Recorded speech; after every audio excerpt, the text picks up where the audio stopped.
serious? Are you serious? It's time to get the 85-year-old Korean veteran, United States American citizen out of North Korea. And I mean now. I'm not talking about whenever we get around to it, when it fits the right political agenda at the right time of year, just for the perfect time for the mid-term votes. I mean now. There's no reason. Are you serious? The United States has called for immediate release of Merrill Newman.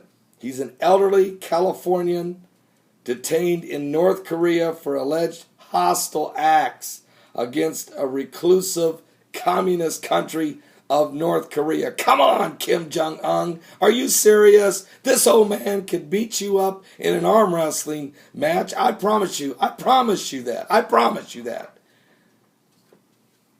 Now, the 85-year-old grandfather with a heart problem was plucked off the plane at the last minute during last month as he was leaving North Korea following a tour. He was just a tourist. He was a visit.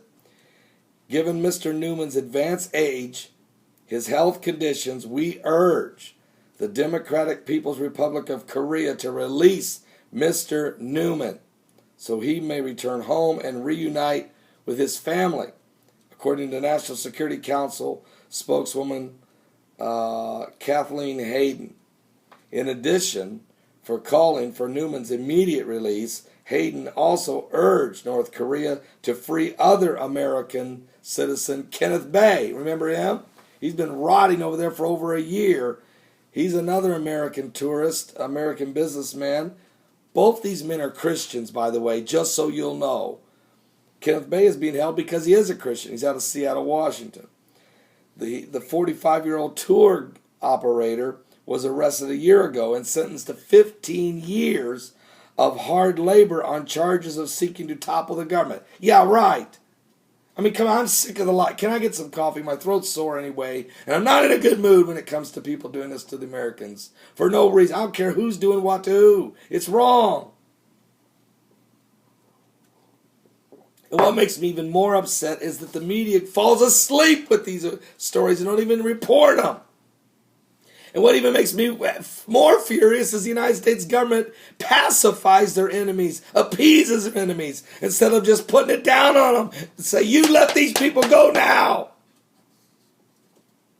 Folks, you can never get anywhere pacifying the enemy.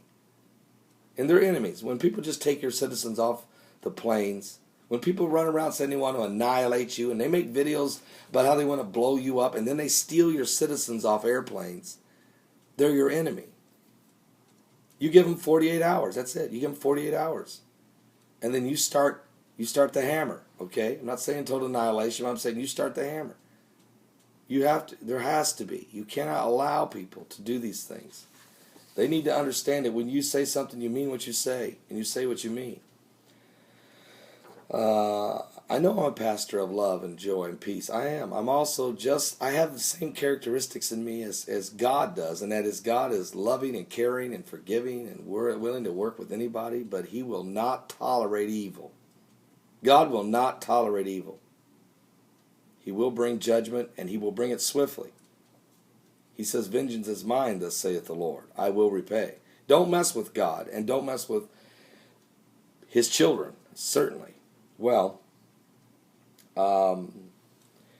anyway, we remain, Hayden said, and thank God for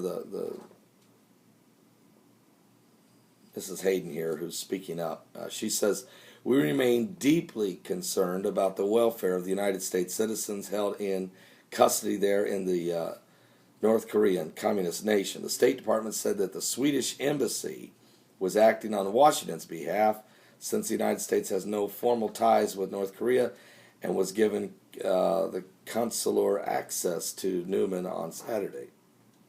Well, that's nice. I mean, we can use the Swiss if we want to. God bless you, Switzerland. But I wouldn't care if I had an embassy there or not. It doesn't make me no difference if we have any formal ties to North Korea or not. I just tell them. I would just get on the phone and call them. I just give them 48 hours. Then I'd give them a wake-up call, then call them back and say, now you got 24 more hours. I mean, just don't mess around. But that's neither here nor there. We don't live in the days of leadership's hard to find, folks. It really is. Well, anyway, pray for these men that are being held captive in North Korea right now. Pray for them. They truly need to be released. I know our government's trying to get them out in their way that they see is the best way fit. So pray for our leaders that they can figure out something. But I'm very fearful for this elderly gentleman and for the other man as well. 45 years of hard labor in a foreign country, and you feel like your nation's forsaking you. Where is your country? They've got you in this prison. You've been there over a year. They're working you like a dog. They're mistreating you. They're not feeding you well. You're not getting proper medication.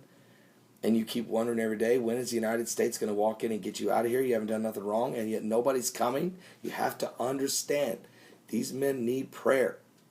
So please, and their families as well, lift them up in prayer. I'll be right back, folks. So we have some information coming to us that we want to get to you right away here as it relates to the Middle East Peace Initiative.